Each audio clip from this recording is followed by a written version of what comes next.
भारत माता की, भारत माता की, वंदे वंदे वंदे। सबसे पहले तो मैं आप लोगों को बधाई देना चाहता हूं। आज हिंदुस्तान में अलग अलग राज्यों में चुनाव हो रहे हैं, लेकिन अगर पूरा हिंदुस्तान किसी एक राज्य के चुनाव की तरफ देख रहा है और इंतजार कर रहा है कि यहां का रिजल्ट क्या आने वाला है, और जिस राज्य के रिजल्ट के बाद पूरे हिंदुस्तान की राजनीति बदलने वाली है, वो आपके गोवा का चुनाव है। गोवा के रिजल्ट का इंतजार पूरा मुल्क कर रहा है। पंजाब का रिजल्ट सारे हिंदुस्तान को चुनाव होने से पहले मालूम चल गया है, और गोवा में भी लोगों को खुशबू आने लगी है कि गोवा के लोग अब चेंज चाहते हैं, अब की बार बदलाव चाहते हैं, अब की बार कोई नए तरह की सरकार देखना चाहते हैं गोवा के लोग। मैं गोवा इससे पहले कई बार आया हूं, अभी चुनाव प्रचार करने के लिए गोवा आया हूं। गोवा के गांवों में जा रहा हूं, शहरों में जा रहा हूं। गोवा के मैंने लोगों से मिला, और मैं एक बात कह सकता हूं जेम्स भाई, गोवा के समंदर, गोवा का बीच, गोवा की घाटियां, गोवा के जंगल, गोवा के गांव, गोवा के लोग, गोवा की संस्कृति,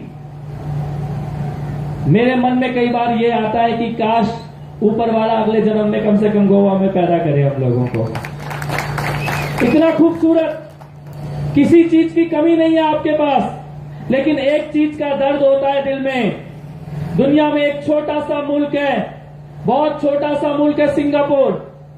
सिंगापुर के पास आपके जैसी प्राकृतिक सुंदरता नहीं है, आपके जैसे सुंदर पहाड़, जंगल, समंदर नहीं है उनके पास, आपके जैसे मेहनती और अच्छे लोग नहीं है उनके पास, आपके जैसी संस्कृति और विरासत नहीं है उनके पास, लेकिन वो छोटा सा देश केवल टूरिज्म के माध्यम से इतनी कमाई करता है कि दुनिया की सबसे बड़ी इकोनॉमी में से एक बन चुका है। आपके पास सब कुछ है, सिंगापुर के पास नहीं है, लेकिन फर्क केवल एक चीज का है। केवल एक चीज का फर्क है सिंगापुर और गोवा के बीच में, कि सिंगापुर की सरकार अपने लोगों की भलाई के लिए काम करती है और गोवा की सरकार बड़े बड़े आदमियों की भलाई के लिए काम करती है, बिजनेसमैन की भलाई के लिए काम करती है। अगर गोवा में कोई ईमानदार सरकार आती है, सच्ची नीयत वाली सरकार आती है, ऐसी सरकार आती है जो गोवा के लोगों की सुने, गोवा के यूथ के लिए काम करे, गोवा की भलाई के लिए काम करे, तो एक बात मैं जिम्मेदारी से कह सकता हूं, मैं दिल्ली की सरकार में टूरिज्म मिनिस्टर हूं, पर्यटन का मंत्रालय मेरे पास है, मैं एक बात जिम्मेदारी से कह सकता हूं, अगर गोवा में ईमानदार सरकार आती है तो अकेले गोवा के टूरिज्म से पूरे हिंदुस्तान की इकोनॉमी चलाई जा सकती है। पूरे हिंदुस्तान की इकोनॉमी अकेले गोवा के टूरिज्म से चलाई जा सकती है। लेकिन सरकार ऐसी होनी चाहिए जो गोवा के लोगों की सोचे, गोवा की जनता की सोचे। आज हिंदुस्तान में एक ऐसी सरकार आकर बैठी है जिस सरकार को जनता का कोई वास्ता नहीं है, जनता से कोई मतलब नहीं है। आज हिंदुस्तान में 8 नवंबर को, आज से ठीक 1 महीने पहले, प्रधानमंत्री महोदय ने घोषणा कर दी कि 500 और 1000 रुपए के नोट बंद कर दिए जाएंगे। 2 घंटे के अंदर हिंदुस्तान की पूरी इकोनॉमी से 86% करेंसी खत्म कर दी गई।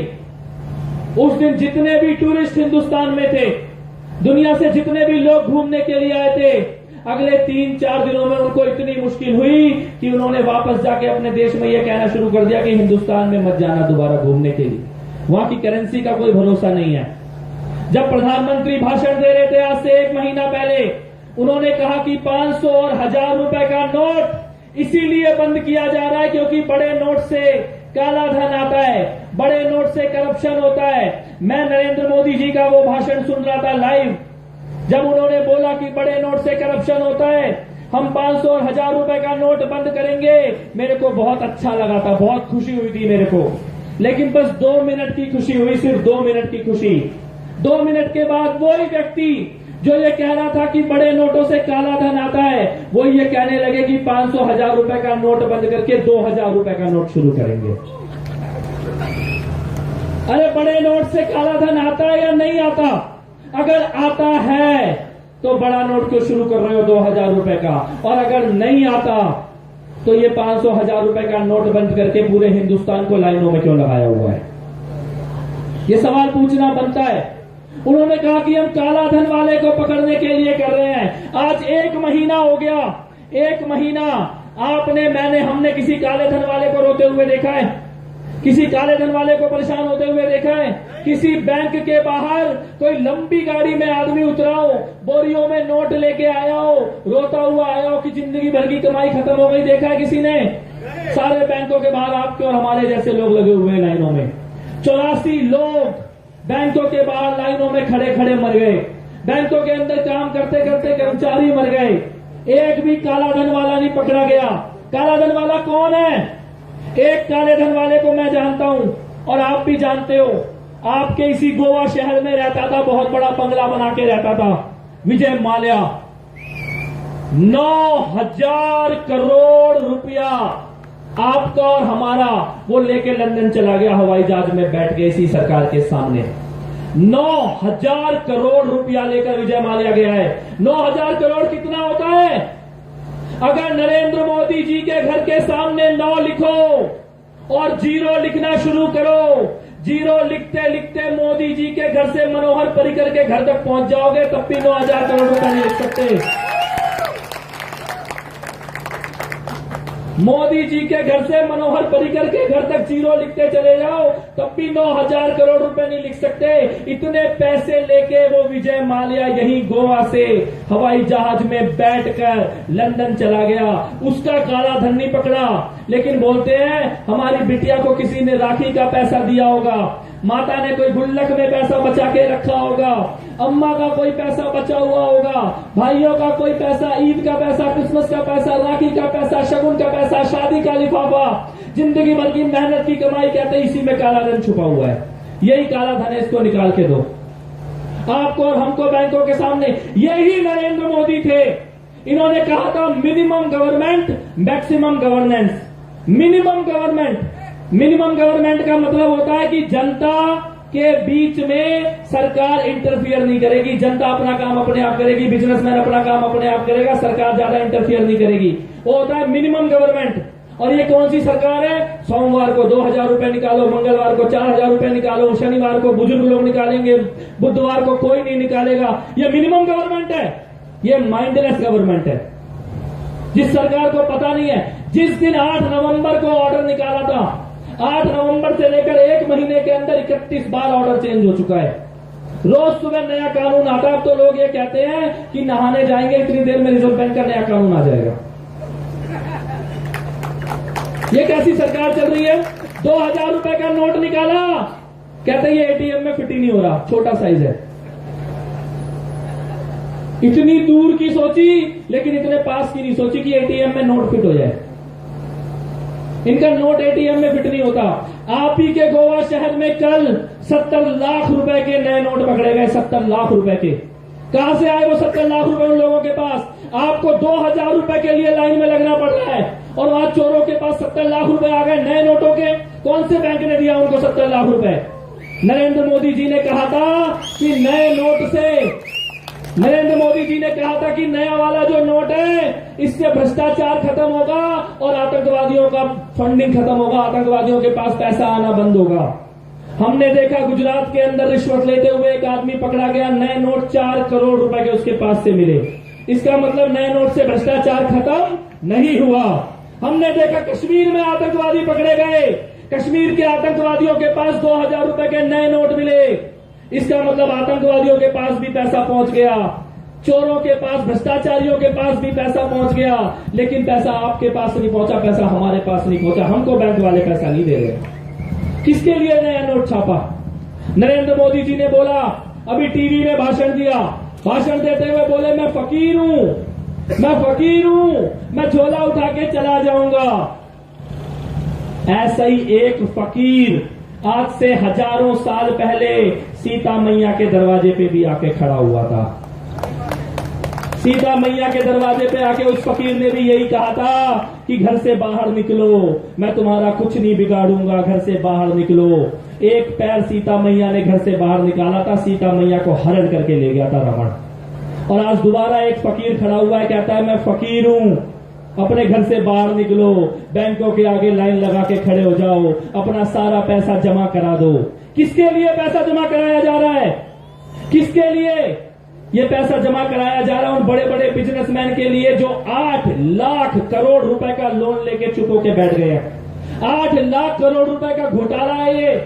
8 लाख करोड़ रुपए बड़े बड़े बिजनेसमैन बैंकों का देने से मना कर दिया। बैंकों के पास पैसा खत्म हो गया। सरकार ने आपको और हमको बैंकों में लाइन में लगा दिया। हमारा सारा पैसा बैंक में जमा करा रहे हैं। निकालने की परमिशन बंद कर दी है। कहते हैं निकाल नहीं सकते, केवल जमा कराओ। हमारा पैसा 8 लाख करोड़ रुपए बैंकों में जमा कराने के बाद उनका बड़े बड़े लोगों का लोन माफ कराएंगे और इस प्रकार से सारा का सारा आपका पैसा निकाल के बड़े बड़े बिजनेसमैन की जेब में डाला जाएगा। 8 नवंबर को यह घोषणा हुई और 7 दिन के अंदर 15 नवंबर को 1,14,000 करोड़ रुपए का लोन बड़े बड़े बिजनेसमैन का माफ किया गया।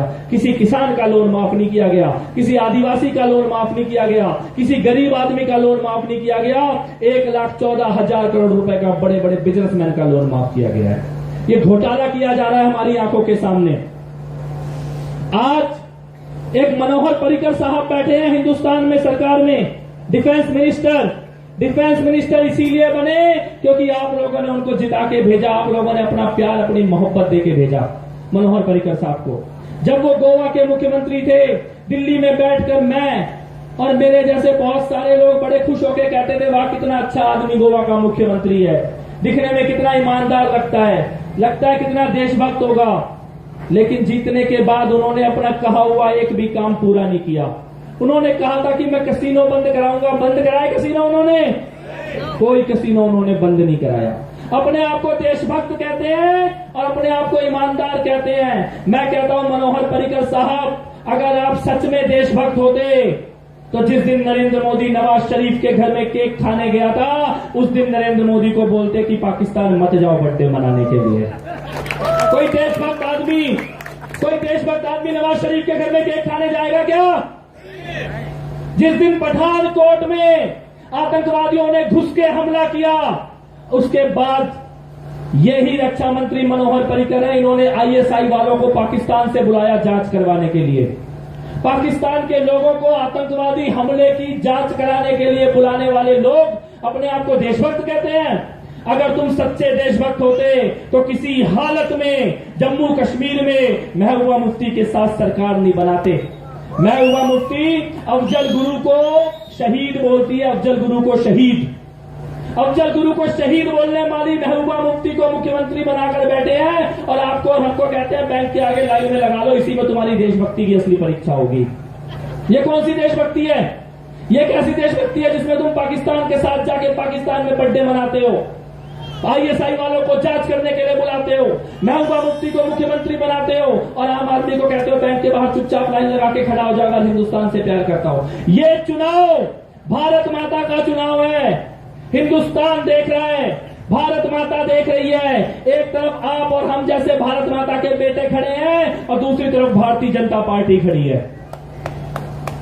अब की बार भारत माता इंतजार कर रही है कैसे भारत माता के साथ धोखा देने वालों का हम बदला लेंगे, आप और हम लोग मिलकर। गोवा के अंदर मनोहर पर्रिकर साहब गोवा से पहुंचे इतनी ऊंची कुर्सी पर, लेकिन आज इतनी ऊंचाई पर जाकर बैठ गए हैं कि वहां से उनको नारियल का पेड़ घास नजर आने लग गया है। इतनी ऊंचाई पर बैठे हैं मनोहर पर्रिकर साहब कि उनको नारियल का पेड़ घास नजर आने लग गया है। उनकी सरकार ऑर्डर निकालती है कि नारियल के पेड़ को ग्रास की कैटेगरी में डाल दो, प्रोटेक्टेड ट्री से हटा दो, इसको कटने दो, यहां पे जमीन बिकने दो। किसका फायदा होगा इससे? नरेंद्र मोदी जी के दोस्तों का, बड़े बड़े बिजनेसमैन का फायदा होगा, लेकिन आपको और हमारा नुकसान होगा। लेकिन मैं एक बात जानता हूं, दिल्ली के चुनाव से मैंने एक बात सीखी है, जब कोई आदमी इतनी ऊंचाई पे बैठ जाए कि उसको नारियल का पेड़ घास नजर आने लगे, तब समझो वक्त आ गया है, जनता उस आदमी को ऊंचाई से जमीन पे लाके पटकने वाली है।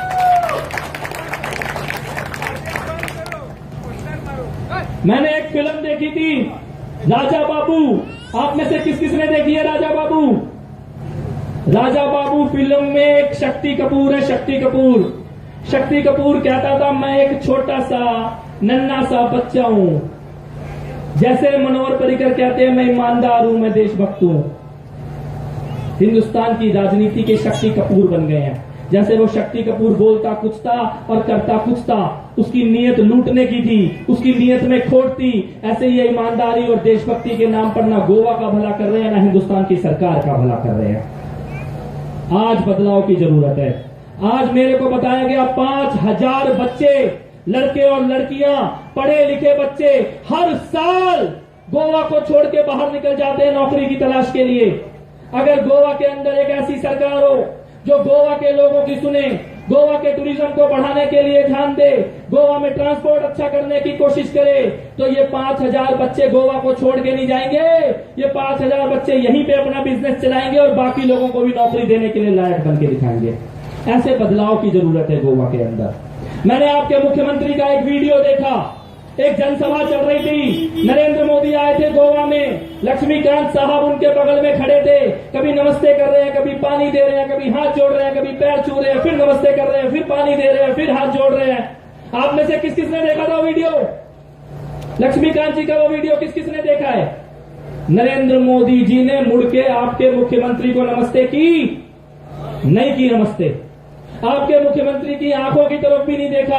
प्रधानमंत्री ऐसे राजाओं की तरह खड़े हैं और आपका मुख्यमंत्री बगल में भिखारियों की तरह हाथ जोड़ के बैठा, एक बार देख लो, एक बार देख लो, एक बार देख लो, एक बार सुन लो मेरी बात। लेकिन उन्होंने लक्ष्मीकांत की तरफ मुड़ के नहीं देखा। किसका अपमान कर रहे थे वो? किसका अपमान कर रहे थे?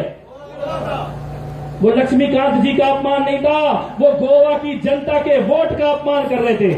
वो गोवा की जनता की सम्मान का अपमान कर रहे थे। वो गोवा की जनता की पहचान का अपमान कर रहे थे। गोवा के मुख्यमंत्री का अपमान कर रहे थे। हम उनके खिलाफ चुनाव लड़ रहे हैं। हम चाहते हैं कि यहाँ का मुख्यमंत्री बदले, लेकिन एक बात हम कहते हैं, जो आदमी मुख्यमंत्री की कुर्सी पर बैठा हो उसकी इज्जत करनी सीखो, उसकी बेइज्जती नहीं होनी चाहिए किसी हालत के अंदर। लेकिन क्या ऐसा आदमी जो हाथ जोड़ के भिखारियों की तरह खड़ा है, पानी पिला रहा है, हाथ जोड़ रहा है, नमस्ते कर रहा है, क्या ऐसा आदमी आपको आपका हक दिला सकता है? क्या आपको जो स्पेशल स्टेटस चाहिए ऐसा आदमी दिला सकता है जिसको प्रधानमंत्री देखने को तैयार ना हो, सुनने को तैयार ना हो, नमस्ते करने को तैयार ना हो? ऐसा आदमी स्पेशल स्टेटस कैसे लेके आएगा आपके लिए?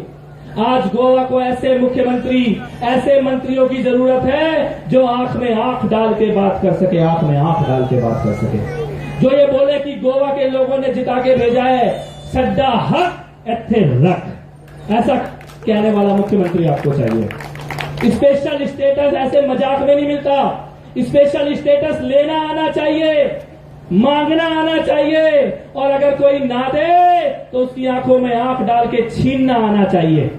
ऐसा मुख्यमंत्री चाहिए गोवा को आज। ऐसे लोगों की सरकार चाहिए गोवा को आज। मैं दिल्ली की सरकार में मंत्री हूं। हमने पिछले 1.5 साल में दिल्ली में जो काम किए आपको 2 मिनट में बताता हूं। 1.5 साल के अंदर 8000 कमरे दिल्ली के सरकारी स्कूलों में हमने बना के दिखाए हैं। 8000 कमरे 1.5 साल के अंदर। एक नया सरकारी स्कूल बनता है, उसमें 40 कमरे बनते हैं, यानी 1.5 साल में 200 सरकारी स्कूल हमने बना के दिखाए हैं। दिल्ली के अंदर हमने मोहल्ला क्लिनिक बनाई है। आपके यहाँ पे जो डिस्पेंसरी बनती है, 5 करोड़ रुपए की डिस्पेंसरी बनती है, 5 करोड़ रुपए की। हमने दिल्ली में जो मोहल्ला क्लिनिक बनाई है 20 लाख रुपए में बना के तैयार करी है हमने। और ये मोहल्ला क्लिनिक एयर कंडीशनड है। इसमें सारी दवाई मुफ्त, डॉक्टर मुफ्त, इलाज मुफ्त, और जितने टेस्ट होते हैं वो सारे टेस्ट जनता के मुफ्त किए जाते हैं इसके अंदर। 20 लाख रुपए में एयर कंडीशन मोहल्ला क्लिनिक। आपके गोवा में मांडवी नदी के ऊपर एक पुल बनाया गया। 450 करोड़ रुपए की लागत से वो पुल बनना था। 450 करोड़ रुपए में बनने वाला पुल बनते बनते 900 करोड़ रुपए में जाके पूरा हुआ। हमने दिल्ली में एक फ्लाईओवर बनाया, 325 करोड़ रुपए में बनना था और बनते बनते 200 करोड़ रुपए में बनके तैयार हो गया। क्योंकि हमने भ्रष्टाचार को खत्म किया है, कमीशन खोरी को खत्म किया है, रिश्वत खोरी को खत्म किया है, और 1.5 साल के अंदर वो काम करके दिखाया है कि आज आपसे कहते हैं कि दिल्ली का गवर्नेंस मॉडल गोवा में, दिल्ली का गवर्नेंस मॉडल पंजाब में लाके दिखाएंगे। इस भरोसे के साथ आपके बीच में आए जेम्स फर्नांडिस जैसे कैंडिडेट आपके पास लेकर आए हैं। जनता से जुड़े हुए पढ़े लिखे लोगों को उम्मीदवार बनाकर लेकर आए हैं, जो आपके दर्द को समझते हैं, जो आपकी बात को विधानसभा के अंदर जाके रख सकते हैं। मैं आपसे केवल एक बात कहना चाहता हूं, एक सपना देखो चेंज का, बदलाव का, परिवर्तन का सपना आपने कांग्रेस को वोट देके देखा है, आपने भाजपा को वोट देके देखा है। आप कांग्रेस से परेशान हो गए थे, आपने भाजपा को लाके दिया। आज आप भाजपा से परेशान होकर बैठे हो, अभी तक आपने चेहरा बदला है। आज आप आइडियोलॉजी बदल के दिखाओ। गवर्नेंस बदलने का समय आ गया गोवा के अंदर। चेंज के लिए वोट करे गोवा, बदलाव के लिए वोट करे गोवा। एक ऐसी सरकार जो गोवा को गोवा का हक दिलाए, एक ऐसी सरकार जो गोवा के बच्चों को नौकरी दिलाए, एक ऐसी सरकार जो आपके सम्मान को पूरा करके दिखाए। एक छोटी सी विनती करने आया हूं आपसे, एक छोटी सी आखिरी विनती। जिस दिन वोट डालने जाना, वोट डालने से पहले अगर आप भगवान को मानते हो, गणपति को, गणेश जी को मानते हो, तो मंदिर के सामने 1 मिनट के लिए रुक जाना। अगर आप चर्च में जाते हो तो चर्च में 1 मिनट के लिए रुक जाना। मस्जिद जाते हो तो 1 मिनट मत्था टेक लेना। गुरुद्वारे जाते हो तो 1 मिनट के लिए शीश झुका लेना। किसी गुरु को, किसी बड़े को मानते हो तो उसके सामने हाथ जोड़ लेना। 1 मिनट के लिए वोट डालने से पहले सच्चे दिल से ऊपर वाले से पूछना कि हे भगवान, हे गॉड, हे ईश्वर, हे अल्लाह, मैं अपना वोट किसको दूं? मेरे को गोवा की भलाई चाहिए, मेरे को गोवा का अच्छा भविष्य चाहिए, मेरे को नया गोवा चाहिए, मैं अपना वोट किसको दूं? और मैं आपको एक गारंटी दे सकता हूं, अगर सच्चे दिल से ऊपर वाले का नाम लेके वोट डालने गए, वोटिंग मशीन में झाड़ू के अलावा दूसरा बटन दिखाई नहीं देगा आपको। आज गोवा के अंदर 2 चीजें हैं। एक, गोवा के नेता, कांग्रेस के हो या भाजपा के, उनको देख के लगता है कि उनके दिमाग में कुर्सी का भूत चढ़ा हुआ है, कुर्सी का भूत। और दूसरा, गोवा का सिस्टम, जिसको देख के लगता है कि इसमें भ्रष्टाचार की, रिश्वतखोरी की गंदगी फैली हुई है। एक तरफ नेताओं के दिमाग में सत्ता का, कुर्सी का भूत चढ़ा हुआ है, और दूसरी तरफ सिस्टम के अंदर गंदगी फैली हुई है। एक बात बताओ, अगर गंदगी की सफाई करनी हो तो किस चीज से करते हैं गंदगी की सफाई? किस चीज से करते हैं? और भूत उतारना हो तो किस चीज से उतारते हैं? अब की बार सिस्टम के अंदर फैली गंदगी की सफाई भी करनी है, और इन नेताओं के सिर पे चढ़ा हुआ कुर्सी का भूत भी उतारना है अब की बार। तो बस आपसे इतनी प्रार्थना करने आया हूं, अब की बार जाएं, अपने दोस्तों से, पड़ोसियों से, रिश्तेदारों से, जानने वालों से, अनजाने लोगों से, सबको बोलें, चेंज के लिए वोट करें, बदलाव के लिए वोट करें, नए गोवा के लिए वोट करें, आम आदमी पार्टी के लिए वोट करें। बहुत बहुत शुक्रिया साहब, थैंक यू, जय हिंद।